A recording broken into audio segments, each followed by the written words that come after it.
What's up, y'all? Welcome back to Sexton Accountability.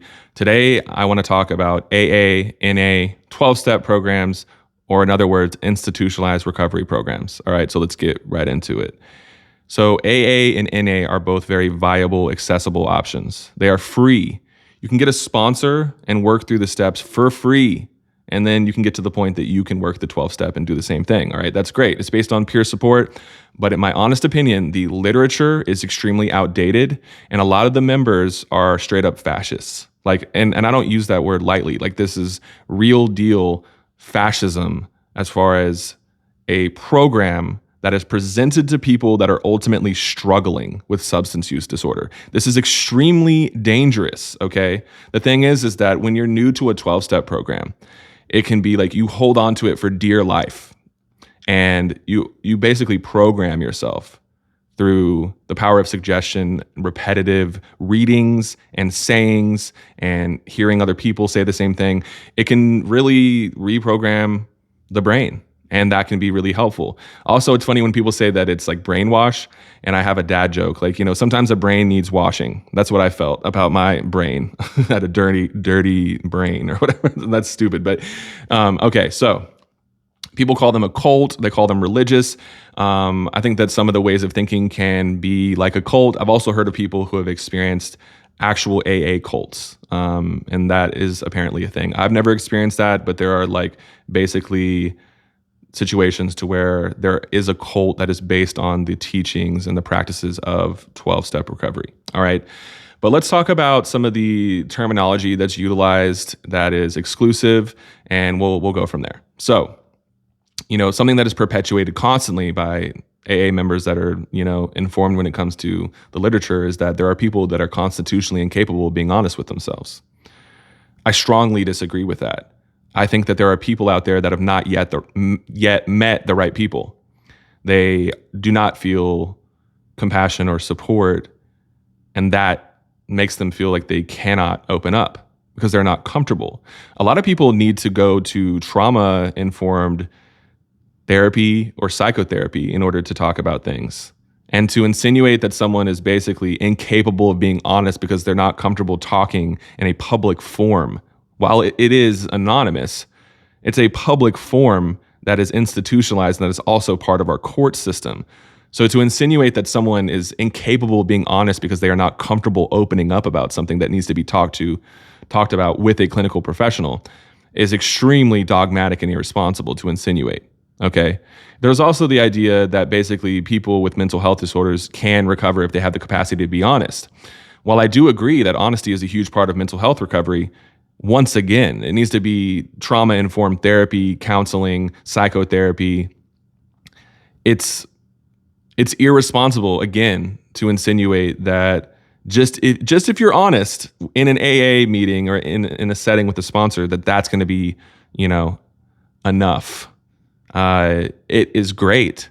It is amazing in conjunction with clinical treatment, with clinical perspective and expertise. Okay, that's my point. Anytime that I talk critically about AA, the members get defensive. All right. I do not consider myself to be an AA member anymore. So quite frankly, I can speak on this because I do not have to observe the 11th tradition. You know what I mean? And so unfortunately, a lot of people who are speaking for AA, which is against the 11th tradition, are also perpetuating hate, dogma, and judgment. And really, I'm sorry, but in extreme cases are fascists, 100%. There is violence that happens in those communities. There is shame. There is a lot of the very things that we need to recover from are perpetuated in those communities. So this is it's dangerous, and it needs to be reworked or completely abolished. I'm sorry. It's conflicting for me because look, my foundation is in 12-step. It's something that helped me to change my way of thinking. It brought me stability, meeting with my sponsor every single Sunday, working the steps multiple times without relapsing. It's huge. With that being said, at about 4 years, I realized that my way of thinking was centered in this very exclusive, dogmatic way, and I branched out from there without relapsing. So that authentically brought me to this. There's also this narrative that if you branch out from AA or you are not attending meetings regularly, you're going to relapse. I do not agree with that fear-based thinking. I think that's extremely harmful, and I don't like that. Also, implementing certain things like plant medicines are discouraged and hated on by the majority of their members. Even people who are on methadone or Suboxone, Sublocade, etc., are hated and judged. So this happens, and it's very, very prominent. And to say that, oh, it's only some members, like, no, that is pushing aside responsibility, and it's extremely irresponsible. It is. It's at this point, it's way deeper, and it's something that is like ingrained within that system. Not to mention, we are not offered the broad spectrum of things that are available in recovery. We are, if you literally have, a drug charge or like, a DUI, DWI, and you go to court or whatever, you're going to be encouraged to go to 12-step. There's no talk about smart recovery. There's no talk about life ring, refuge, etc. And that's harmful. That's harmful, straight up. Because there's a lot of people that go to that and it is not for them. And then they feel screwed. They feel shit out of fucking luck because that is what they're presented. And then the literature and the people tell them basically that this is the way. This is it. This is the way.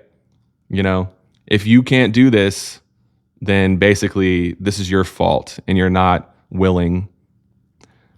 But then also it's kind of condescending to say, like, if you find that, an easier, softer way, then like, let us know. But it's just like, but then if we let you know, you're going to say that's bullshit. It's just like, bro. So yeah, look, AA and NA are amazing. They're legit, like, for certain people. And it needs to be acknowledged as one of many options, not the only option.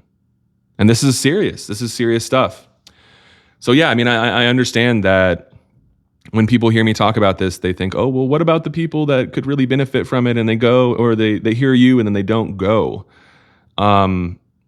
Look, when it comes to the stats, when it comes to the large majority of people that are exposed to 12-step, they don't continue to do so, or to continue to go for the most part.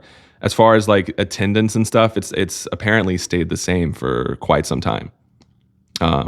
It's been level as far as how many people regularly partake. So I understand that perspective, but I'm just saying, I'm worried about the people that are at risk that have been exposed to it. That is my main priority because it's not the only option. So if someone is like, hears this and it's like, oh, I'm not going to go to AA, there are tons of options. So even in that way of thinking, it's basically insinuating that is the way, that is the one true way. So if you say anything negative about it and it discourages someone, then they're going to be fucked. That's not true. That's not true. You can find so many other recovery programs that are centered around some of the same things, literally. So it's like, this is about the dogma, hate, and judgment that is being perpetuated in that very program. It's very, very simple, dude. It's very, very simple. Until that gets eradicated, then we're going to have an issue. And you may be asking yourself, how do we do that? How do we get rid of this rigid, exclusive, dogmatic way of thinking?